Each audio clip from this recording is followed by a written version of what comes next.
તો બીજું સૌભાગ્ય બુદ્ધના કાળમાં જન્મ લેવો છે, જ્યારે જાગૃત ચેતના હોય અને એ કાળે એ સમયે જો જન્મ લેવો તો બીજું સૌભાગ્ય છે. ત્રીજું સૌભાગ્ય તો છે કે જ્યાં જાગૃત ચેતના હોય એ પ્રદેશમાં હોવું, એની સાથે હોવું, એ ત્રીજું સૌભાગ્ય છે. ચોથું સૌભાગ્ય છે બુદ્ધની સાથે હોવું. પાંચમું સૌભાગ્ય છે બુદ્ધનું શિષ્ય બનવું, એના માર્ગદર્શન નીચે આવે. જાગૃત ચેતનાના હવે માર્ગદર્શન નીચેની યાત્રા ચાલુ છે. છઠ્ઠું સૌભાગ્ય છે એ બુદ્ધનું ભક્ત થઈ જવું. ભક્ત અને શિષ્ય વચ્ચે આટલો ભેદ છે કે શિષ્યને હજી ધંધા પાણી હોય, બીજું બધું હોય. ભક્તને પછી એક જ સુરતા લાગી ગઈ. મીરા ને કૃષ્ણ હોય, રામકૃષ્ણ ને કાલી હોય, એ ભક્તિ. પછી ભક્તિનું માધ્યમ કોઈ પણ હોય, આરાધ્ય. અને સૌથી પરમ સૌભાગ્ય છે એ સ્વયં બુદ્ધ થઈ જવું, પોતે જાગી જવું. આ મનુષ્યનું સૌભાગ્ય. એટલે અત્યારે આપણે ઘણા બધા સૌભાગ્યમાં અધ્વચારિત આવી ગયા છે. મનુષ્ય જન્મ મેળવ્યો છે તો સૌભાગ્ય છે, છૂટવાનો અવસર છે, જાગવાનો અવસર છે. એ કાળમાં પણ જન્મ થયો છે, એ દેશમાં પણ જન્મ થયો છે, અને શિષ્ય પણ સંન્યાસ પર બન્યા છે. હવે યાત્રા બહુ ઝાઝી નથી રહી.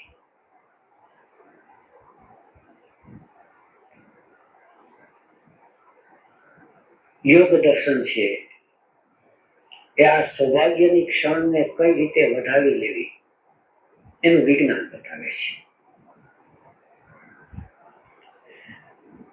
તો પેલી જે વાત કરી, પાયો બરાબર નાખી દેવો જોઈએ, નહીં તો સૌભાગ્યની ક્ષણ છે એ સરકી જશે.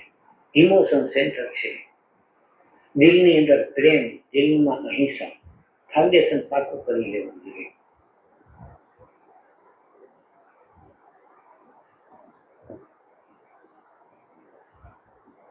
કારણ ઈર્ષા આવે, નિરાશા આવી જાય, ક્રોધ આવી જાય, આવી તો જશે જ, સહજ સ્વાભાવિક છે, કારણ કે વર્ષો જૂની ટેવ છે. પણ આવે અને સાવધાન થઈ જવાનું, આવે અને સાવધાન થઈ જવાનું. અને જ્યારે ઈર્ષા કે ક્રોધ ન હોય ત્યારે દિલની અંદર હંમેશા સદભાવ, સદભાવ એટલે પ્રેમનો ભાવ, અહિંસાનો ભાવ, પ્રાણી માત્રનું કલ્યાણ. હવે જયારે પ્રાણી માત્રનું કલ્યાણ હો એવું જયારે કહીએ ને ત્યારે આપણે આપણા છૈયા છોકરા ઘરબાર ભૂલી જઈએ, બીજા બધાનું કલ્યાણ થાય. અને આપણો સંબંધ આપણા છૈયા છોકરા સાથે છે, અને કલ્યાણ બીજા બધાનું ઈચ્છીએ. આ ઠેકાણે આપણું મન છે છેતરપિંડી કરે. પ્રાણી માત્ર એટલે આપણે જેની સાથે સંબંધ છે એનું કલ્યાણ થાય, અને આપણે વેરતો જેની સાથે સંબંધ છે એનું છે, બીજા બધા સાથે કઈ નિસ્બત નથી. તો જ્યાં જ્યાં આપણો સંબંધ છે ત્યાંથી યમની શરૂઆત કરી, ફાઉન્ડેશન પાકું કર્યું. પતિ હોય, પત્ની હોય, બાળ બચ્ચા હોય, આપણા ઓફિસર સાહેબ હોય, આપણો નોકર હોય, કોઈની સાથે દિલની અંદર આ વ્યવહાર આપણે કરીએ. નોકરને તો પગાર હોય, તો પગાર છે, પણ પગારની સાથે એવો ભાવ ન હોય કે હું સેજ છું, નહીં નોકર છું. દુકાનની ફેક્ટરીમાં કામ કરતા હોય તો એક વ્યવસ્થા છે, પણ વ્યવસ્થાની અંદર ભાવની માં કઈ કમી ના આવે. આપણે જેવો ભાવ હોય, પેલા મનુષ્ય છીએ, પછી વ્યવસ્થા છે. મકાન ચલાવવાનું હોય તો કડિયા કારીગરો આવતા હોય, બસમાં યાત્રા કરતા હોય તો કોઈની પાસે આપણે સામાન ઉચકતા ન હોય, કોઈની પાસે ઉચકાવવો પડતો હોય. પણ આપણે ઉચકી શકતા હોય અને બીજા પાસે ઉચકાવીએ, અને ઘણી વાર એવું હોય કે બીજા પાસે ન ઉચકાવવાની પછવાડે આપણી અંદર એમ હોય કે 2 પૈસા બચશે, તો 2 પૈસા બચે એ માટે આપણે જો ઉપાડતા હોય તો ખોટો રસ્તો થયો. કારણ કે નાની નાની વાતમાં ઇન્વોલ્યુશન એવોલ્યુશન થયા કરે છે. એક માણસ મજૂરી આવ્યો છે તો એને પણ હશે કઈ બાળ બચ્ચા, તો 2 પૈસા એને સહયોગ મળે. એમને એમ તો લે તો એને ભીખ લાગે, એનું સમાન ગવાય. તેનું સમાન ન ગવાય અને આપણા તરફથી કંઈક પણ અસ્તિત્વની અંદર જીવ માત્રને કંઈક સહયોગ મળી શકે, એ માટે એને સહયોગ દેવો. પણ એમ લાગે કે હું મોટો સાહેબ છું ને હું જરા છું ને મને કે એલા ઉપાડી લેજે, તો એ યોગમાં આગળ ન વધી શકે. એને સંસાર વ્યવહાર ઠીક છે, જેને એવોલ્યુશનના ક્રમમાં જવું છે એને આ બધી નાની નાની વાતમાંથી શરૂઆત કરવી પડે છે. એટલે અહિંસાનો ભાવ આપણા જીવનના વ્યવહારમાં પ્રગટી જવો જોઈએ, નાના મોટા વ્યવહારમાં. પછી આવે છે સત્ય, અસ્તેય, બ્રહ્મચર્ય અને અપરિગ્રહ. આ બધાનું પાકું ફાઉન્ડેશન થઈ ગયું. આ સમગ્ર જીવનનો આ વ્યવહાર થયો. હવે આવે છે નિયમ. નિયમ એટલે જે તે સમયે જે એન્વાયરમેન્ટ હોય, આપણો જે પરિસર હોય, જે વાતાવરણ હોય, જેમ કે બેઠા છે આપણે ધ્યાનમાં, એક બાજુ આપણે સંસાર વ્યવહાર ચાલે છે. હવે સંસાર વ્યવહાર માંથી કલાકે આપણે ધ્યાનનો સમય કાઢ્યો. હવે જે ધ્યાનનો સમય કાઢ્યો એટલે હવે નિયમમાં આવી ગયા. નિયમ છે એ જનરલ વસ્તુ છે, નિયમ છે એ પર્ટિક્યુલર આવી ગયું. આપણી એનર્જીને એક દિશામાં ડાયરેક્ટ કરી, પણ ક્યાં લઈ જવી છે, આપણે ધોરીએ તો વાયરો, પણ ક્યાંમાં લઈ જવું છે હવે એક નક્કી કર્યું. હવે આ આવ્યો નિયમ. નિયમ આવે છે ત્યારે નિયમમાં પહેલો નિયમ આવે છે શૌચ. શૌચ એટલે પવિત્રતા. હવે આપણે બધો વ્યવહાર કરી લીધો, થિંકિંગ સેન્ટર અને ઇમોશન સેન્ટર ને ક્લિયર કરી દીધું. થિંકિંગમાં સત્યનું સ્થાપન કરી દીધું. ખોટા વિચારો આવતા નથી. ધ્યાનમાં આપણે બેસીએ છીએ, વિચારો બધા શાંત થઈ ગયા. દિલની અંદર કોઈના પ્રત્યે પણ દ્વેષ ભાવ હોય, ઈર્ષા ભાવ હોય, કે બધો ભાવ છે દિલમાંથી બધો શાંત કરી દીધો. મારું દિલ છે એ સાવ શાંત થઈ ગયો. કોઈના પ્રત્યે કશો કોઈ ભાવ નથી. જો કોઈ ભાવ હોય તો સદભાવ અવતરે તો ભલે, નહીં તો મારા દિલની અંદર એક પ્રતીક્ષા, એક રિસેપ્ટિવ બની ગયા. હવે આવે છે શૌચ. શૌચ એટલે હવે આસપાસનું વાતાવરણ.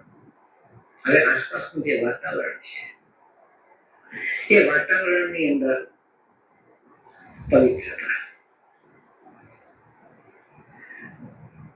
હવે પછી પવિત્રતા જે છે એ શરીરથી અને શરીરની આસપાસ જે વાતાવરણ છે, શૌચના એક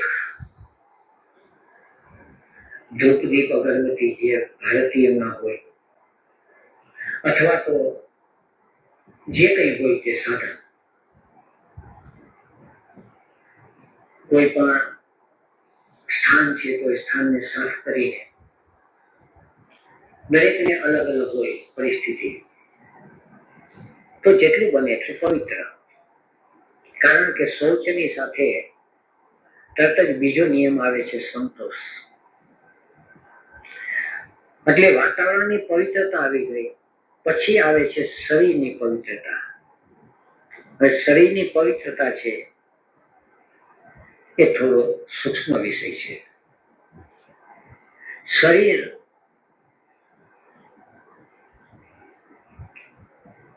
એક ધર્મશાળા છે કે શરીર છે એક મંદિર છે? શરીરની અંદર ધર્મશાળાનો અર્થ ગમે તે ઉતરે એનું નામ ધર્મશાળા, અને મંદિરની અંદર કોઈ એક દેવની પ્રતિષ્ઠા થાય એનું નામ મંદિર. આમ પણ મંદિરની અંદર લાખો જણા દર્શને જાય, પણ મંદિરમાં એક પ્રતિષ્ઠા હોય. અને ધર્મશાળા છે એની અંદર કોઈ ધણી ધોરી ન હોય અને લાખો જણા જાય, એનું નામ ધર્મશાળા. હવે આપણું શરીર છે એ ધર્મશાળા છે કે મંદિર છે? મંદિર છે એને પવિત્રતા કીધી, મંદિરની પોતાની પવિત્રતા હોય, કારણ કે ત્યાં દેવ બિરાજે છે. ત્યારે આ શરીરની અંદર દેવ છે એ એક જ દેવ છે, અને એ છે ચૈતન્ય તત્વ, અવેરનેસ. કાં શરીરમાં સેલ્ફ રિમેમ્બરિંગ જોઈએ, અને કાં શરીરની અંદર ગુરુ કહીએ, જાગૃત ચેતના કહીએ, અથવા કોઈ ઈષ્ટદેવ કહીએ, ગમે તે. અને કાં શરીરની સાથે બોધ જોઈએ. શરીરની સાથે બોધ હોય તો શરીર છે એ મંદિર છે, અને શરીરની સાથે અહંકાર હોય, અને અહંકાર તો જુદા જુદા હોય છે. ક્યારેક આપણા શરીરમાં વિકાર હોય, ક્રોધ વ્યાપી ગયો હોય, ત્યારે જેના શરીરમાં ક્રોધ વ્યાપ્યો હોય છે, આપણે જોઈએ તો એનો ચહેરો છે એ રાક્ષસ જેવો લાગે, ચુડેલ જેવો લાગે. એકને એક સ્ત્રી છે, ક્યારેક અતિશય ખેંચે, અને ક્યારેક છે આપણને એનાથી દૂર ભાગીએ. એકને એક પુરુષ છે, ક્યારેક આપણને પગે પડવાનું મન થાય, ગળે લગાડવાનું મન થાય, અને ક્યારેક એમ થઈ જાય કે ગળું દાબી દઈએ. આનું કારણ શરીર તો ત્યાં ને ત્યાં છે, પણ શરીરની અંદર કંઈક વસનારો બીજો થઈ ગયો.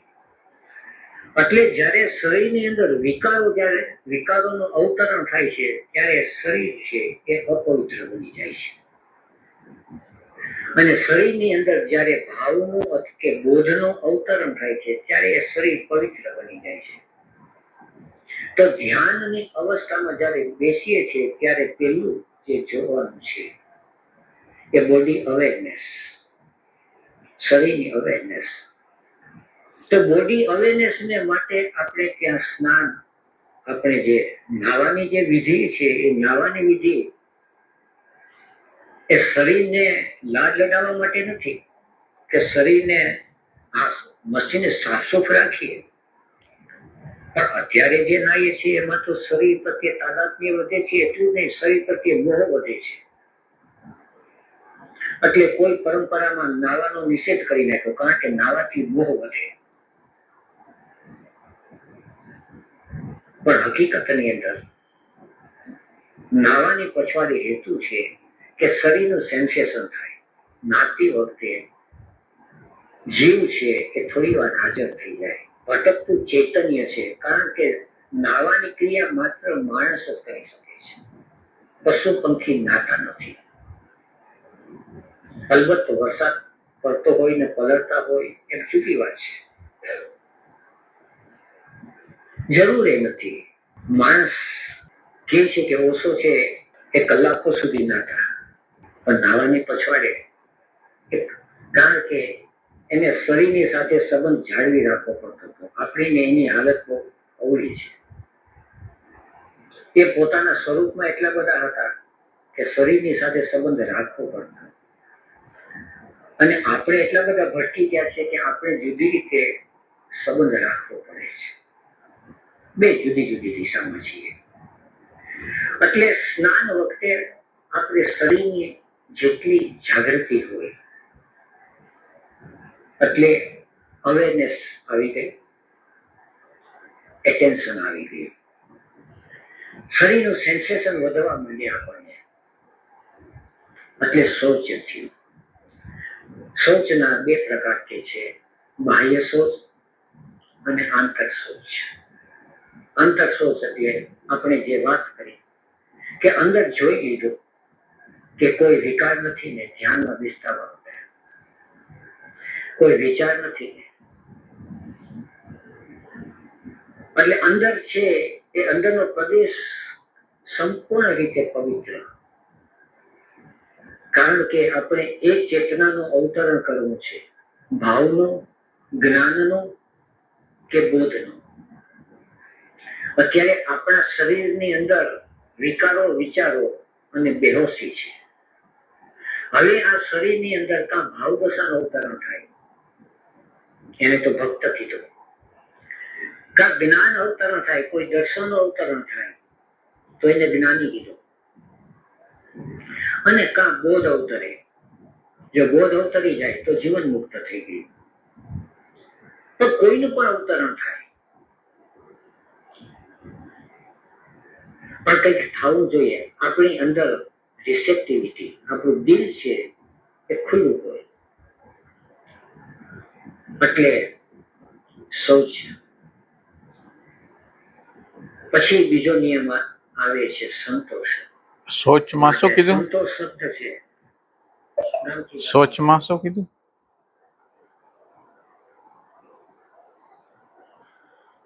શૌચ એટલે સફાઈ, પવિત્રતા કોને કેવી?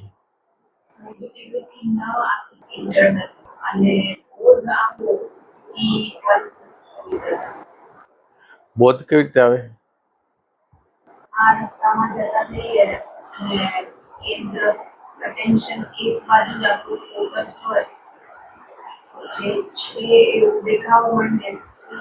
તમને શરીરની શુદ્ધતા કહે છે, એમાં શું કરવાનું?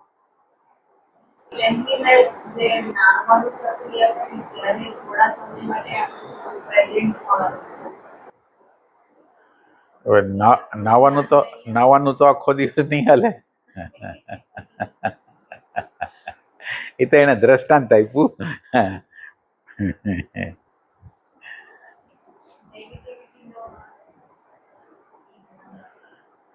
મધ હોય ને, મધની અંદર કંઈક બીજું કંઈક મેળવી દે તો મધની અશુદ્ધિ કહેવાય.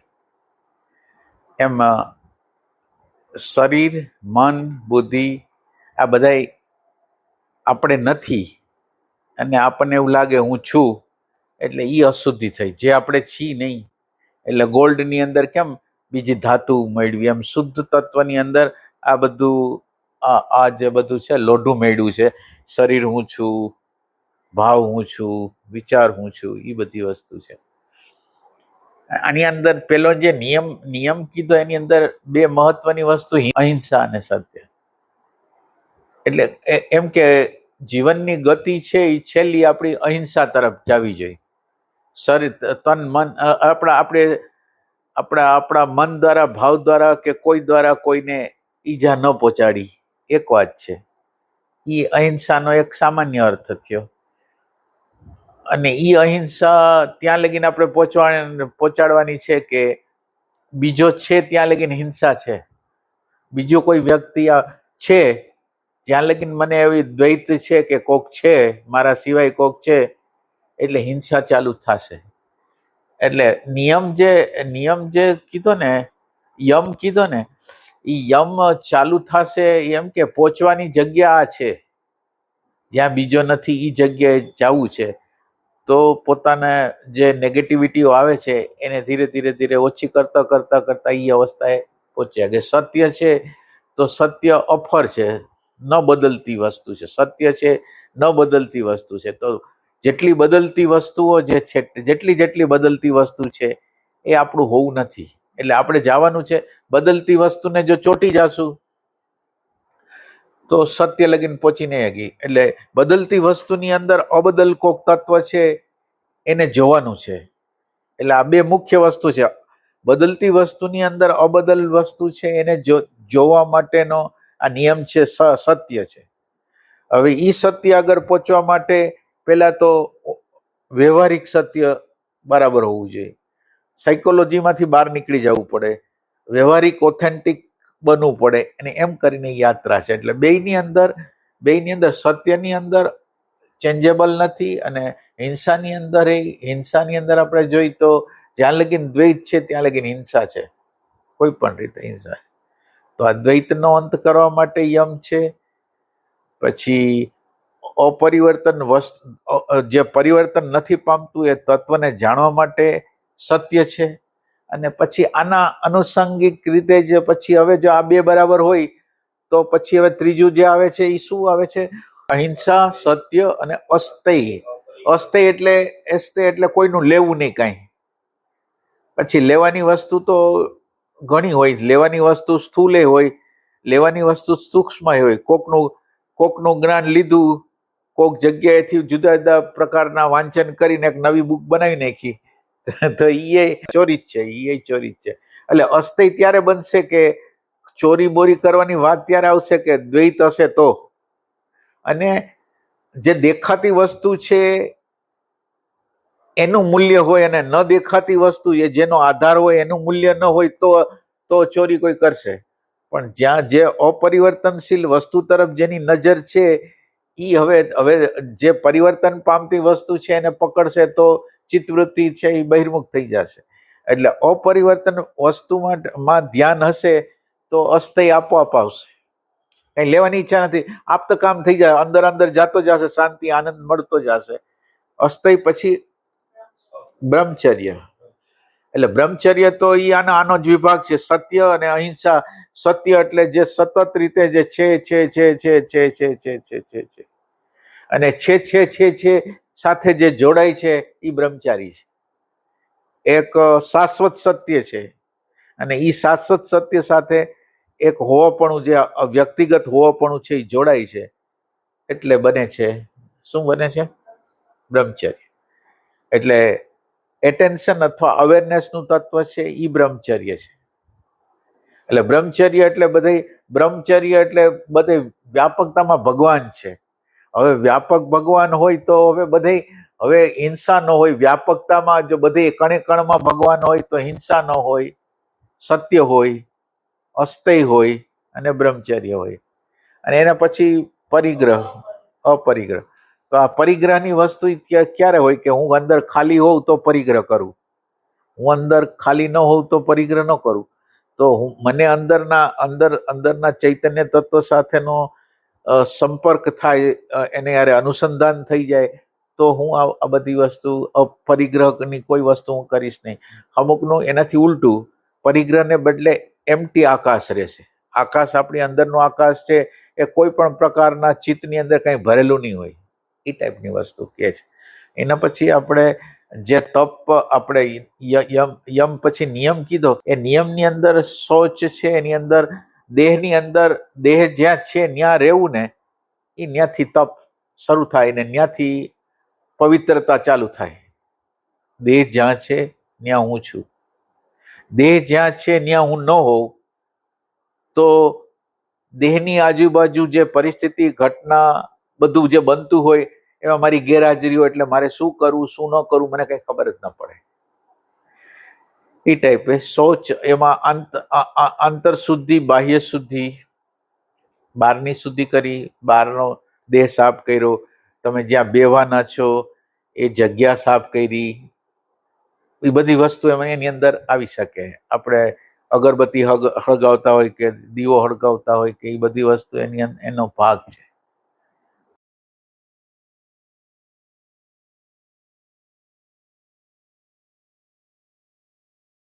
સદા સુખી. પણ આપણો જે સંતોષ છે એ રામ રાખે એમ જખ મારીને રહીએ એવા પ્રકારનું શું કરીએ? જેમ ભગવાન રાખે છે એમ રહીએ. કોન્સોલેશન નહીં, કન્ટેન્ટમેન્ટ. જ્યારે સંતોષ, હવે ચિત્તવૃત્તિનો નિરોધ કરવો છે ત્યારે નિરોધમાં બાધા કઈ વસ્તુ નાખે છે? ફરિયાદ.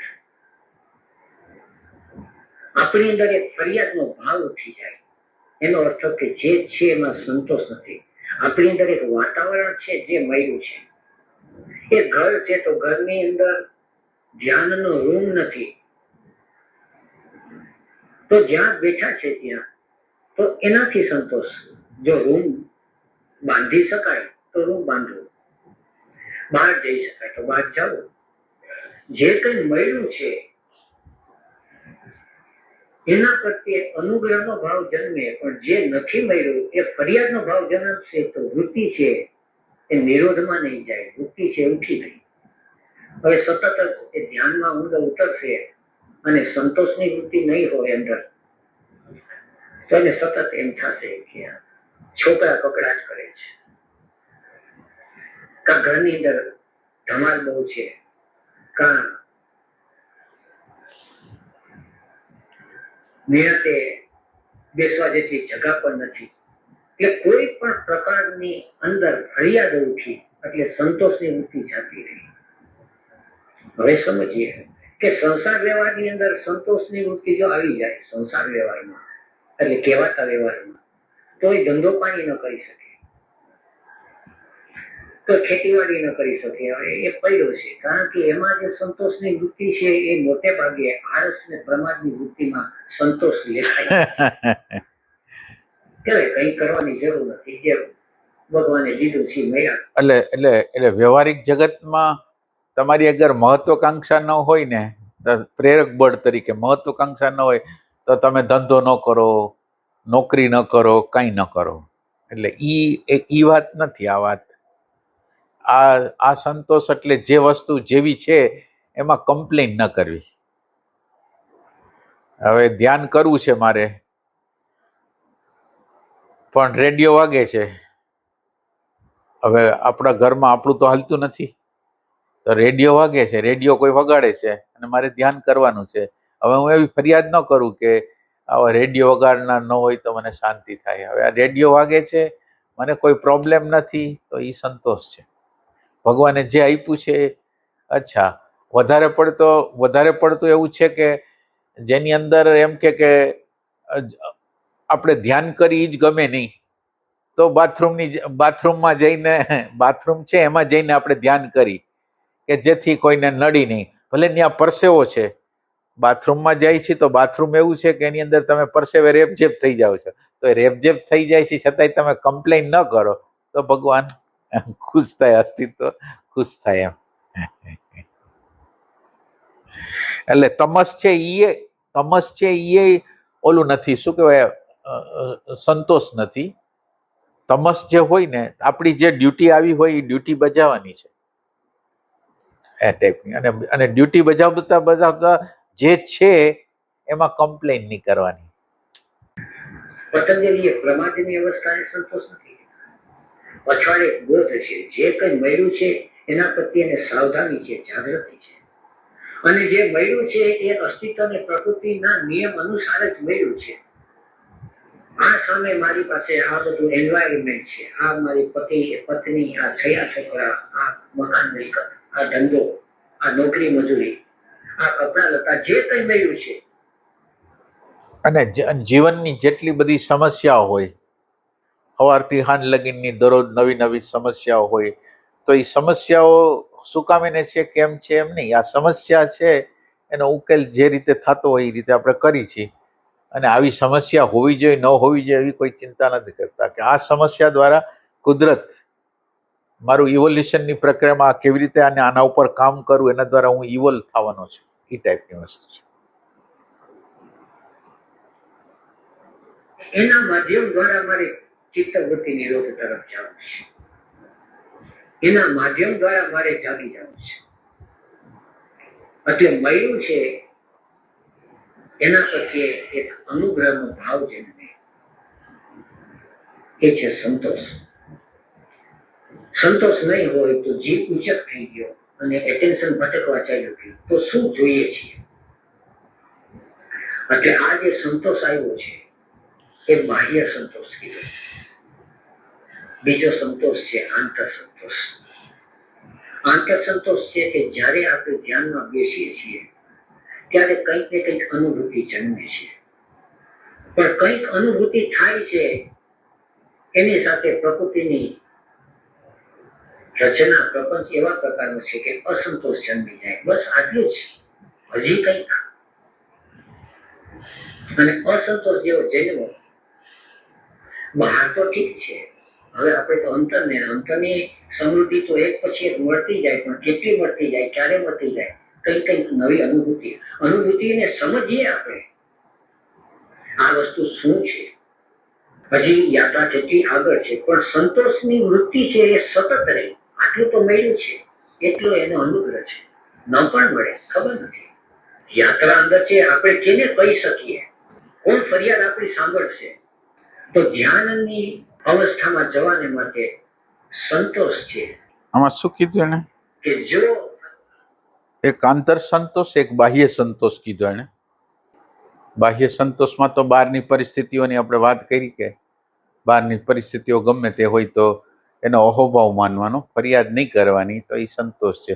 આંતરિક રીતે ધ્યાનની અંદર જુદા જુદા પ્રકારની અનુભૂતિઓ થતી હોય, એટલે એક અનુભૂતિ થઈ હજી ન થઈ તો એ જે અસંતોષની ભૂમિકા સર્જે છે એ આપણને પ્રોબ્લેમ સર્જે છે.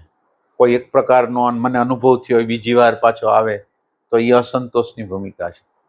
એટલે આની અંદર કેવું હોય છે કે ધ્યાનની અંદર ને એની અંદર એવું હોય છે કે આપણે એમ સમજો કે આપણે એક જગ્યાએથી બીજી જગ્યાએ જવું છે, એક જગ્યાએથી બીજી જગ્યાએ જવું છે, તો આપણે સાધન તરીકે બસ, ટ્રેન, પ્લેન કોઈ પણ વસ્તુ આપણે લઈ છીએ.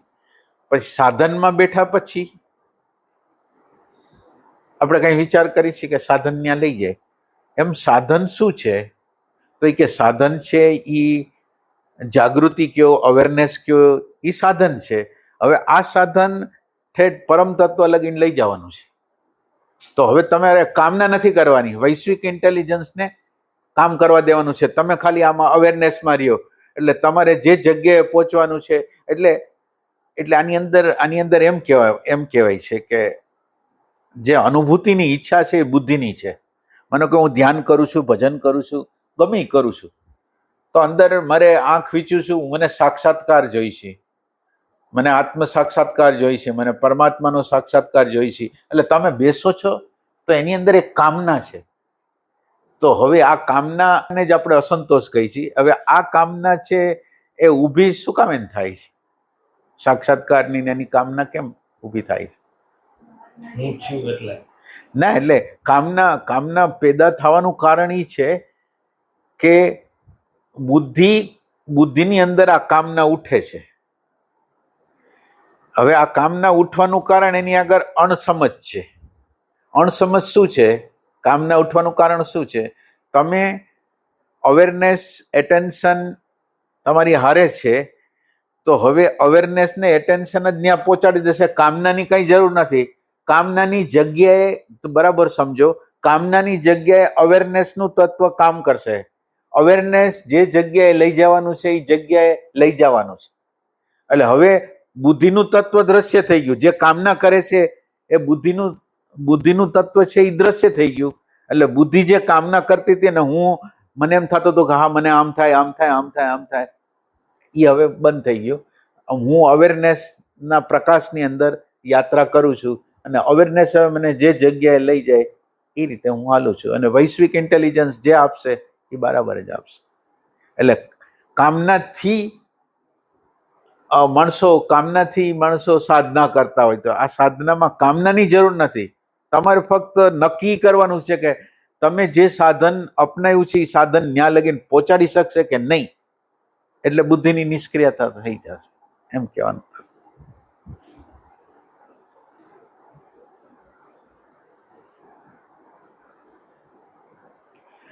ભાવ અંદર પણ ઉઠી, કામનાની વૃત્તિ અંદર પણ ઉઠી. બહાર આપણે ફરિયાદ હોય, અંદર તો ફરિયાદ કોને કરીએ? અંદર કામના જાગે, અંદર અધીરાઈ જાગી જાય. હજી ક્યાંક સુધી, કેટલો વખત તો નિયમ ભંગ થઈ ગયો.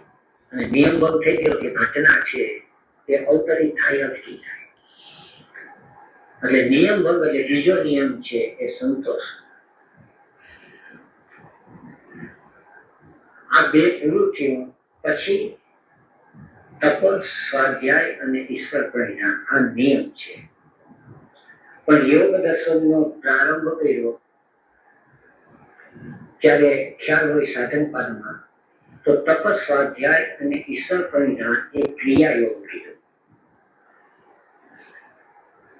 તપ, સ્વાધ્યાય અને ઈશ્વર પરિણામ છે એ વસ્તુ છે એ કરવાની છે. આ જે વસ્તુ છે એ પેસિવિટી છે, એ ગ્રાઉન્ડ છે. અને તપ, સ્વાધ્યાય અને ઈશ્વર પરિધાન છે એ કંઈક કરવાનું છે. પણ જયારે કરવાનું જે શબ્દ વાપરીએ છીએ ત્યારે ઈગો, કારણ કે અહમ છે વિસર્જિત થવાનો છે. અહમ જયારે કરશે ત્યારે કર્મ થશે, કરતા થશે. આ કર્મ અને કર્તાનું નથી, આ ક્રિયા યોગ છે. એટલે અંદર એક બોધપૂર્વક એક વસ્તુ, એટલે ક્રિયા અને કર્મ વચ્ચે ભેદ કરે છે. ક્રિયા છે એ બોધથી થાય, કર્મ છે એ અહંકારથી થાય. એટલે આ ક્રિયાયોગ છે એ બોધ દ્વારા તપ સ્વાધ્યાય અને ઈશ્વર પ્રણિધાન એને ક્રિયાયોગ કહે છે. તપ સ્વાધ્યાય ઈશ્વર પ્રણિધાન. ત્યારે આપણે જોયું હતું કે તપ એટલે આપણે શું કીધું હતું? પ્રેઝન્ટ મોમેન્ટ ઈ તપ છે. સ્વાધ્યાય છે એ આપણે 5 સેન્ટરોના ઓબ્ઝર્વેશન છે. પછી એટલે ઈશ્વર પ્રત્યેની શરણાગતિ, એ ટાઈપની 3 વસ્તુ એની અંદર હતી.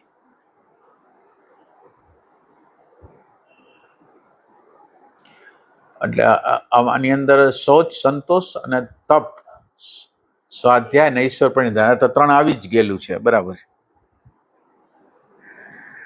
પેશી. એટલે હવે આવે છે તપ. સવારના આપણે વાત કરી કે સંકલ્પને માટે વ્રત છે, એટેન્શનને માટે તપ છે. સંકલ્પને માટે જે આ તપ છે, વ્રત, એ તપ અત્યારે જે કરવાનું છે એ બધી અશુદ્ધિઓને દૂર કરવાનું છે. જે તપ છે એનો અર્થ પ્યોરિફિકેશન પ્રોસેસ. તે અશુદ્ધિઓ દરેક સેન્ટર્સમાં પડેલી છે. વિચારોમાં પડેલી છે, ઇન્સ્ટિંક્ટ સેન્ટરમાં પડ્યું છે. ઇન્સ્ટિંક્ટ સેન્ટરની અંદર તપ શું?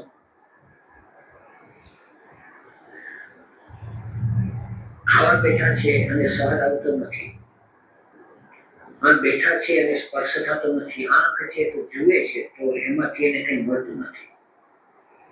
સેન્સિટિવિટી ગુમ થઈ ગઈ છે, સંવેદનશીલતા છે એ કઈ ઓછી થઈ ગઈ છે. તો એનું કારણ કઈક અશુદ્ધિ છે. આ લોકો કહે છે કે પરમાત્મા સર્વત્ર છે. તો સર્વત્ર પરમાત્મા છે તો આંખ કેમ જોઈ શકતી નથી? તો કઈક અશુદ્ધિ છે. એ અશુદ્ધિ બહુ ઊંડી છે. આંખમાં મોતિયો આવ્યો હોય એ તો બહારની છે, એ તો શરીરના ધર્મો છે. પણ આંખ સૌંદર્યને જુએ. આંખ કઈક પ્રકૃતિની જે રચના છે એ ઝાડનું પાંદડું બનાવે છે તો એની કારીગરી એક છે. એ ફૂલ ઉઘડે છે તો એમાં કંઈક છે. આકાશમાં વાદળ આવે છે, સૂર્ય ઉગે છે. પણ તપના અભાવને કારણે જોઈ શકતા નથી. અશુદ્ધિ ખૂબ છે. એટલે ચારે બાજુ પરમાત્મા પ્રકૃતિના માધ્યમ દ્વારા અભિવ્યક્ત થઈ રહ્યો છે એ પકડાતું નથી. એનું કારણ અશુદ્ધિ છે. તો ઇન્સ્ટિંક્ટ સેન્ટરમાં અશુદ્ધિ છે, મૂવિંગ સેન્ટરમાં અશુદ્ધિ છે. મૂવિંગ સેન્ટરમાં જે અશુદ્ધિઓ છે એ છે બધી હેબિટ્સ, ટેવો. આપણને ખબર નથી કે ટેવ છે એ આપણને ખેંચી જાય છે, આપણા એટેન્શન. અમુક વિના આપણને હલતું નથી. શરીરની ટેવ છે તો શરીર શરીરનું કામ કરે છે, પણ આપણને ચાલતું નથી. એનો અર્થ શું? આપણે સ્વતંત્ર નથી થઈ શકતા શરીરને કારણે. પણ શરીરને કારણે નહીં, શરીરની અંદર ટેવ પડી છે અને ટેવમાં કંઈક અશુદ્ધિ છે. નહીં તો શરીરને આપણે સાચવીએ, શરીરને ટેવને સાચવીએ, પણ એ મને બેચેન કેમ બનાવી જાય? મારું એટેન્શન કેમ સિડ્યુસ કરી જાય? મારું ચિત્ત કેમ ખેંચી જાય? મારા ચિત્તને કેમ વ્યગ્ર બનાવી જાય? મારું ચિત્ત તો સ્થિર નહીં. અત્યારે મને આ ખાવું ફાવે છે, આ ખાવું નથી ફાવતું. આ શરીરને અનુકૂળ છે, શરીરને અનુકૂળ નથી. પણ ચિત્ત બેચેન બની જાય એ સમસ્યા છે. ચિત્ત વ્યગ્ર થઈ ગયું. શરીરને અનુકૂળ ન હોય તો ભાણાનો ઘા કરી દેવો. ભાણાને ત્યાં રાખીએ તો ઊભું થઈ જવું અને કઈ ન કરીએ તો અંદર જીવ બાયા કરવો. ગમે તે રીતે અંદર એક બોધ રહે અને અંદર એક ચિત્તની સ્થિરતા રહે. તો આ ઇન્સ્ટિંક્ટ સેન્ટરનું તપ છે, મૂવિંગ સેન્ટરનું તપ છે, સેક્સ સેન્ટરનું તપ છે. હે ખાવાનું નો ભાવતું આવ્યું. શું કીધું? ઇન્સ્ટિંક્ટ સેન્ટરનું તપ છે. ઇન્સ્ટિંક્ટિવ સેન્ટરમાં શબ્દ, સ્પર્શ, રૂપ, રસ, ગંધ છે. તો એ શબ્દ, સ્પર્શ, રૂપ, ગંધ છે એનો અનુભવ ન કરવો. શબ્દનો, સ્પર્શનો, રૂપનો, રસનો જેવું છે એવો અનુભવ ન કરવો. એ શું થયું? હા, આ ઈ તપ છે. એટલે ખરેખર તમારી હાજરી થાય તો સેન્સિટિવિટી વધે, ઈ તપ છે. અંદર આપણે છીએ, બહાર પ્રકૃતિ છે. અંદર જે છે એ હાજર રહીએ અને બહાર જે પ્રકૃતિ પ્રગટ થતી હોય, જે તથ્યો પ્રગટ થતા હોય, જે હકીકતો પ્રગટ થતી હોય, એ બે એક હોવાપણું, આપણું હોવાપણું અને વૈશ્વિક ઇન્ટેલિજન્સ, આ સામે જે છે એ વૈશ્વિક, આને આત્મા કહેવાય. વૈશ્વિક ઇન્ટેલિજન્સ છે એને પરમાત્મા કહેવાય. એટલે આત્મા અને પરમાત્માનું મિલન ક્યારે થાય કે તરંગ ન ઉઠે કોઈ. વૈશ્વિક ઇન્ટેલિજન્સને આ જે હોવાપણું છે એક્સેપ્ટ કરી લે એટલે એ કોઈ તરંગ ઉઠવાનો નથી, કે ભગવાન જે કરે બરાબર જ છે. એ ટાઈપનું વસ્તુ કે છે તપ. એટલે અત્યારે એટલે સેન્સિટિવિટી, ઇન્સ્ટિટ્યુટ સેન્ટરનું તપ છે એ સેન્સિટિવિટી તપ છે, એટલે હાજર રહેવું એ તપ છે. એ રીતે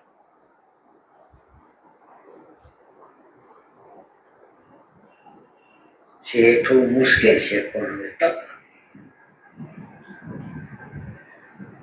સ્ત્રી અને પુરુષના શરીર સામસામા મળે છે ત્યારે ખેંચાય છે એકબીજાના શરીર, એટલે ચિત્તનું એટેન્શન સિડ્યુસ થાય. હવે એટેન્શન સિડ્યુસ થાય અને ધ્યાન ખેંચાય અને જેવો બોધ આવે એટલે પોતે સ્થિર રહે, ધ્યાનને ખેંચાવા ન દે. ધ્યાન ખેંચાય અને ધ્યાનને ખેંચાવા ન દે, આ સતત સંઘર્ષ ચાલે છે, એનું નામ તપ છે. પણ આ સેક્સ સેન્ટર એટલે બ્રહ્મચર્યમાં તો, બ્રહ્મચર્યની અંદર તો શું થાય કે આપણે વ્યાપક તત્વ છીએ એને બદલે આપણે અત્યારે અલ્પ લાગી છે, દેહ હું માની લઉં છું. તો બ્રહ્મચર્યનો અર્થ એવો છે કે અલ્પતાને તોડતું હોય, દ્વૈતને તોડતું હોય, જડચેતનનો વિવેક કરતું હોય, એ તપ છે. શરીર અલગ છે એટલે તમે પ્રેઝન્ટ મોમેન્ટ અથવા અવેરનેસની અંદર રહેવાનો પ્રયત્ન કરો છો, એ બ્રહ્મચર્ય તરફની ગતિ. બ્રહ્મચર્ય એટલે શું? તમે જ્યારે અવેરનેસમાં, એટેન્શનમાં હો છો એટલે આપણી આગ્રહ, માન્યતા, ધારણા, સિદ્ધાંતો, ટ્રેકો એને ઓવરકમ કરતા જાય છે. અને ઓવરકમ જેટલા અંશમાં આગ્રહને છોડી છે, માન્યતાઓને છોડી છે, એટલા અંશમાં આપણે વ્યાપક થતા જાય છે. આપણા સંઘર્ષનો અંત આવે છે અને આપણે એક ઓલા ડેટાથી કવર થઈ ગયા હતા, ડેટાથી ઘેરાઈ ગયા હતા, એ ડેટા ખસતા જાય છે અને આપણું જે ઓરિજિનલ આકાશ સ્વરૂપ છે એ પ્રગટ થતું જાય છે. એટલે બ્રહ્મચર્યનો સાચો અર્થ છે એ આ છે. એટલે કામનાઓ, ઈચ્છાઓ એ બધું તૂટતું જશે, એ આના દ્વારા તૂટતું જશે. એ રીતે એટલે વિચારનું જે ક્ષેત્ર છે ને એમાં બ્રહ્મચર્ય ન હોય. વિચારના ક્ષેત્રમાં દેહાધ્યાસ બુદ્ધિ હોય. દેહની અંદર દેહ છે એ કોઈ રમ્ય વસ્તુ છે, બહુ મજા આવે એવો છે, એવું આપણી અંદરની જે માન્યતાઓ, બિલીફ સિસ્ટમો છે ને એ તૂટતી જાય એમ.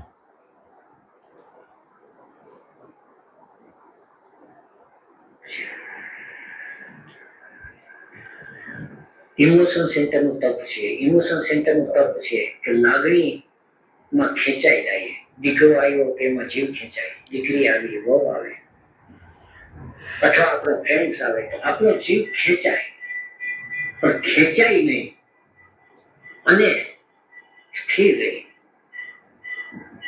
આ છે ક્રિયા યોગ. આપણો એક બોધ આવે અને એટેન્શન પાછું આવી જાય, પાછું ચાલ્યું જાય. આ કર્મના યોગ નથી. આ અંદર ઈગો આ નથી કરી શકવાનું, આ બોધ જ કરી શકશે.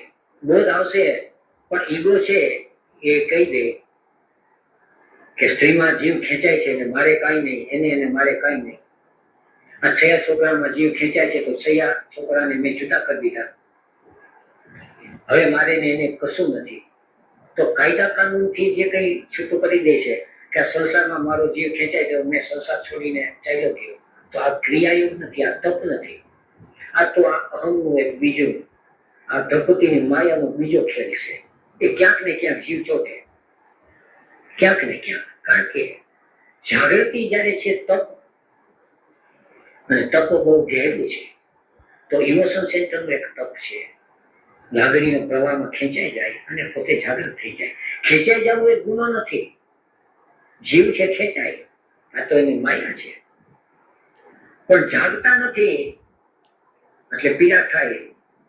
જો જાગે તો પીડા ન થાય, અને જાગતા નથી એટલે પીડા થાય. પીડા થાય અને ત્યારે જો જાગી જઈએ તો છૂટી જાય. પીડા થાય અને ત્યારે પણ ન જાગીએ તો ફરીથી પાછું બીજું ચક્ર ખેંચાલા કરે જ્યાં સુધી ન જાય. શેના વિશે કહે છે? ઇમોશન સેન્ટરમાં તપ.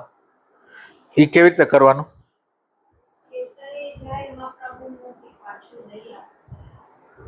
અચ્છા, ચૂકતા રહેવાનું. એ રીતે થિંકિંગ સેન્ટરનું તપ કે આપણને અમુક વિચારો ખેંચી જાય છે, અમુક ચોપડી, અમુક સાહિત્ય